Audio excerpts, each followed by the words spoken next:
Welcome to Within the Frame, where we bring the most pressing issues across the globe into focus. I'm Kim Mok-yeon. North Korea has unequivocally rejected the G7's demand for denuclearization, vowing to further expand and enhance its nuclear arsenal. The regime's foreign ministry condemned the call as a political provocation, asserting that its nuclear weapons were essential to safeguarding its sovereignty and security. With North Korea strengthening its ties with Russia and tightening internal controls, the international community is left grappling with a looming threat of further escalation. Pyongyang's actions not only raise urgent questions about its strategic intentions, but also underscore the growing humanitarian crisis that remains largely unaddressed. Today, we weigh in on the broader implications for regional stability, U.S. policy, and the regime's domestic situation. And for this, we have invited Dr. Go Myong-hyun, Senior Research Fellow at the Institute for National Security Strategy, in the studio with us. Welcome. It's good to see you. And also joining us from New York is Mark Barry, Associate Editor Emeritus at the International Journal on World Peace. Great to have you, Dr. Barry. Yeah. Good evening to both of you. So let's start right away with Dr. Barry. So like I've said, North Korea has flatly rejected G7's recent denuclearization call, vowing to further strengthen its nuclear arsenal. Do you think this is simply a rhetorical response, or should we expect some tangible nuclear escalation from them? Well, I think the North is saying, gee, the newly inaugurated President of the United States met our leader 3 times, and yet he's continuing the Biden administration policy. He's insisting on full denuclearization, even though our nuclear deterrent has grown considerably since the 2 leaders last met in 2019. And in particular, they take great umbrage of the continuing military exercises, the latest of which, even though they are partially command post exercises, are aimed at, for example, tunnels penetrating places where Kim Jong-un either lives or would work out of. And so they have a lot of ire, and they're expressing it. And at the same time, you know, it's a negotiating tactic, if there's ever going to be negotiations, simply because neither President Trump and the United States nor Kim Jong-un want to cede any ground. But I do believe, as Jo Yoon, the interim U.S. ambassador, said, at some point he believes the 2 leaders will get together. So hopefully their positions will begin to modify. Right. We will be able to see that maybe in the next few months or so. Now to Dr. Go, Pyongyang's latest statement suggests it aims to solidify its status as a permanent nuclear power. How does this position North Korea in the global nuclear order, and what implications does it hold for regional security? Well, if North Korea is indeed, if it's going to be acknowledged as another nuclear power, then it'll be joining the rank of not the official legal nuclear powers. There are only 5 of them. Those also happen to be the permanent members of the United Nations Security Council. And these countries are the United States, China, Russia, United Kingdom, and France. But besides these 5 countries, there are 3 unofficial nuclear states. These are India, Pakistan, and Israel. So North Korea will be joining the latter group. But then the key difference between these 3 countries, India, Pakistan, and Israel, is that these countries are not subject to sanctions due to their nuclear program, whereas North Korea is. So North Korea is looking for the lifting the sanctions, not because North Korea wants economic development, but rather because they view the sanctions relief as an indirect way of setting North Korea as a nuclear state. But the problem with this acceptance of North Korea as a nuclear state is that it fundamentally shakes one of the key pillars of the international security, which is a non-proliferation treaty. So the 3 countries that previously, actually, they are seen as the unofficial nuclear states, they never joined the NPT. Whereas North Korea was a member of the NPT, but left the NPT to pursue its illicit nuclear program. So accepting North Korea as a nuclear state will be tantamount to essentially forgiving North Korea's misbehaviors without getting punished for its actions. So there's that ethical problem, but there's a fundamental security challenge that North Korea presents as a nuclear state in Northeast Asia, which is the possibility of a nuclear domino. So if North Korea is accepted as a nuclear state, that wouldn't actually, in fact, would incentivize not just Japan, but also South Korea to arm itself with nuclear weapons. And they'll have a full justification for that. They already have a good precedent in the form of North Korea. And also, in South Korea and Japan, unlike North Korea, are democratic states, and then also there will be a strong support from the people for nuclear armament. So there will be it's going to be very difficult for the international community from preventing South Korea and Japan from going nuclear. So then there will be a race to acquire nuclear weapons, and I think the implication could be global, not just limited to the Northeast Asia. There will be other countries seeking nuclear armament, and that could be Saudi Arabia in the Middle East, and perhaps Australia could also go nuclear. So there are all these different possibilities, and these are nightmarish scenarios for nuclear security globally. Right. It will bring definitely many repercussions. Now, amid this, President Donald Trump has once again referred to North Korea as a nuclear power. We know that this is not his first time, and though his government has been saying it stands towards denuclearization, still stands. Dr. Berry, do you think there is a chance for a shift in U.S. policy towards the de facto recognition of North Korea's nuclear status? I think President Trump is just trying to be enticing and just to see what kind of reaction the international community has, and in particular if the North happens to react in some way. But I think it's a lot of his other statements, which is deliberately ambiguous and meant to create a lot of speculation. And this is how Trump works a large crowd, whether even the world audience as a whole. But that said, there is a certain logic to it, to the extent that Trump sees himself as a strategic thinker, which is not to a great extent, but he is an advocate of a great reduction worldwide of nuclear weapons. And I think in his mind, he doesn't see a huge distinction between the more declared nuclear powers, as Dr. Go mentioned, and those that are either undeclared, such as Israel, but we know they have them, or powers that are, in a sense, sort of in the in-between state. So he could be saying or implying that North Korea, as part of a larger agreement, should, at minimum, reduce its nuclear weapons simply because all of the big guys, the U.S., Russia, China, and perhaps Britain and France, maybe down the road, will be doing the same thing. So he could say, you could just simply join the bandwagon. So I may be reading too much into it, but I think in the back of Trump's mind, there's sometimes a little bit more logic than comes out in the way that he expresses it. And I think that's why we're hearing this expression over and over again. Mm-hmm. Now, Trump has also hinted at rekindling his relationship with North Korean leader Kim Jong-un. Dr. Go, how might this impact existing U.S. alliances in the region like South Korea and Japan? So I think it's important to highlight the meeting itself, or the potential meeting between Kim Jong-un and Trump. It's not a problem for the allies in the region. It's how the United States is going to get there. So, for instance, if the United States or basically President Trump assumes this unilateralist approach, and then the meeting takes place as a surprise behind the allies' back, such as South Korea and Japan, especially South Korea, that's going to come as a huge shock, or serious disappointment, and the lack of dialogue or keeping the allies informed.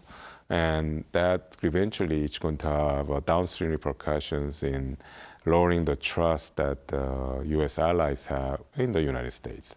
So it's important for the United States and President Trump to pay attention to what the allies think about the potential meeting between him and Kim Jong-un.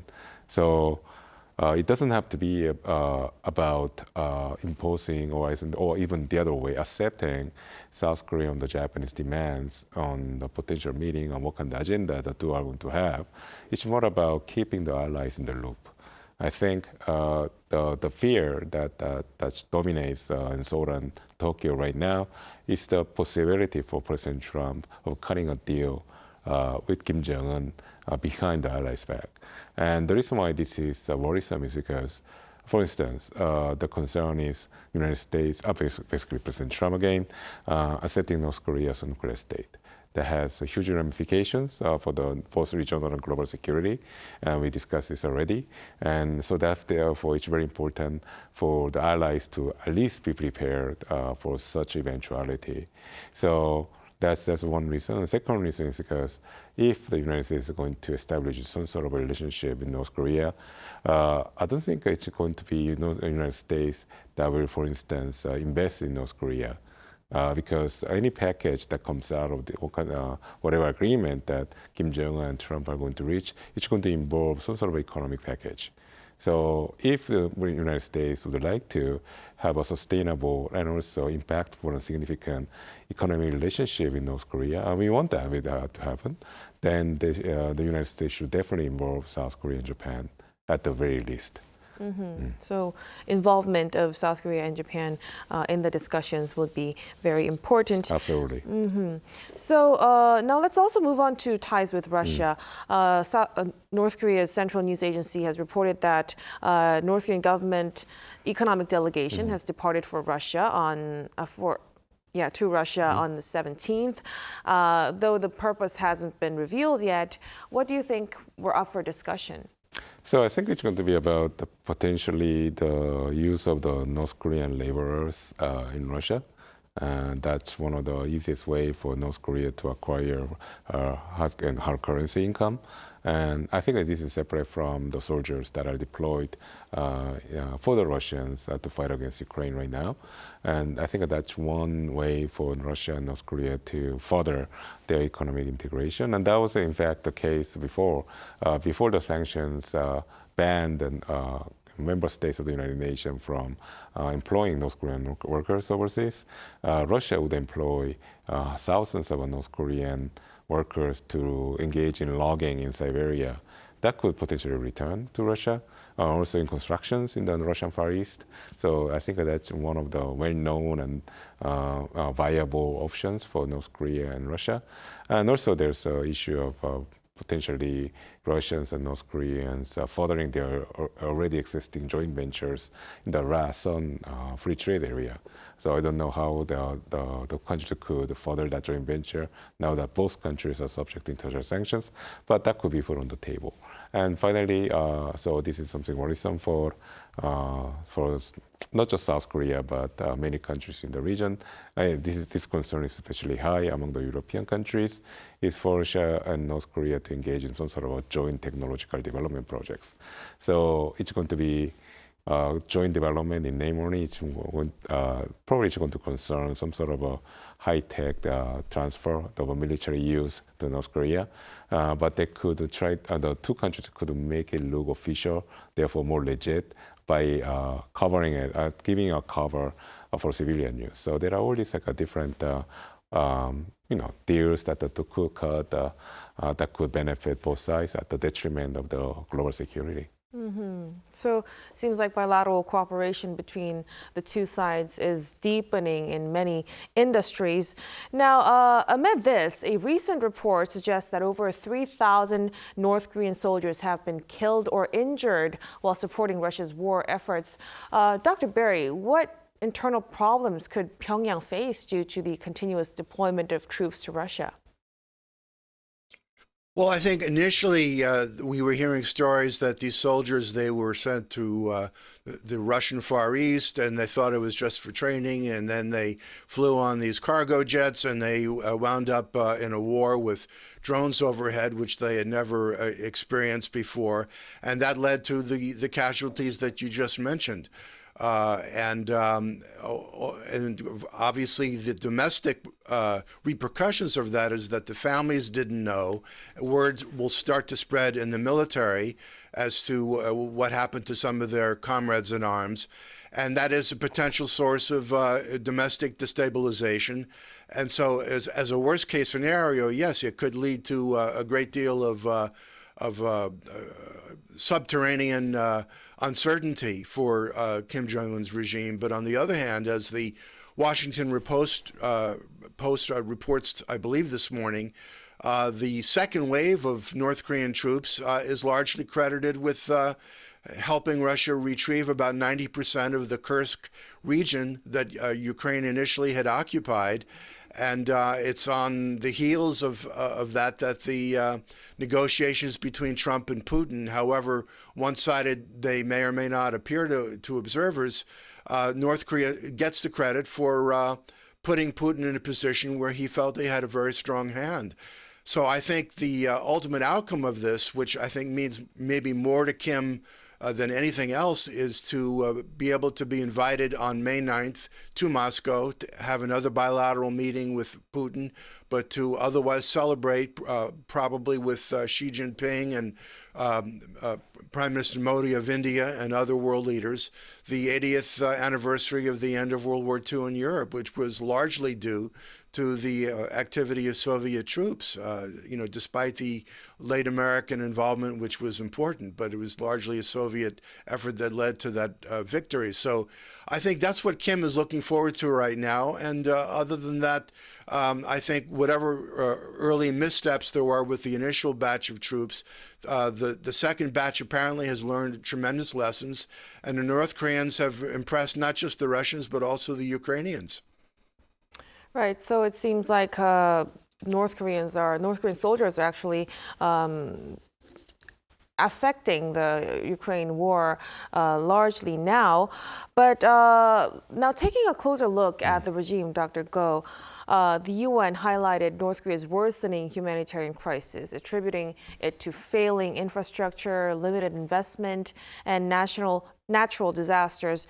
How does the regime's prioritization of this military and nuclear programs over its current economic development exacerbate the problem? Well, that's a typical gun and border problem. So you can have one or more both. So if the North Koreans put priority on the defense, then that's going to take the resources away from economic development, especially when it comes to investment in infrastructure, the critical infrastructures that you brought up. So it's only natural for North Koreans to face its consequences. But I think we have to go beyond that. I think the fundamental failure of the North Korean economy is not just about North Korea's overinvestment, overspending on defense. I think it also has to do with, I wouldn't really call it defense, it's more about developing WMDs, which is being essentially banned by the international community. So their overinvestment in the illicit programs is just one of the reasons. Second, just as important reason for North Korea's continuing failure in the economic domain, it's misguided policies. So, for instance, right after the COVID onset in 2020, North Korea decided to implement a very strong economic decentralization policy, which banned the presence of private markets throughout the country.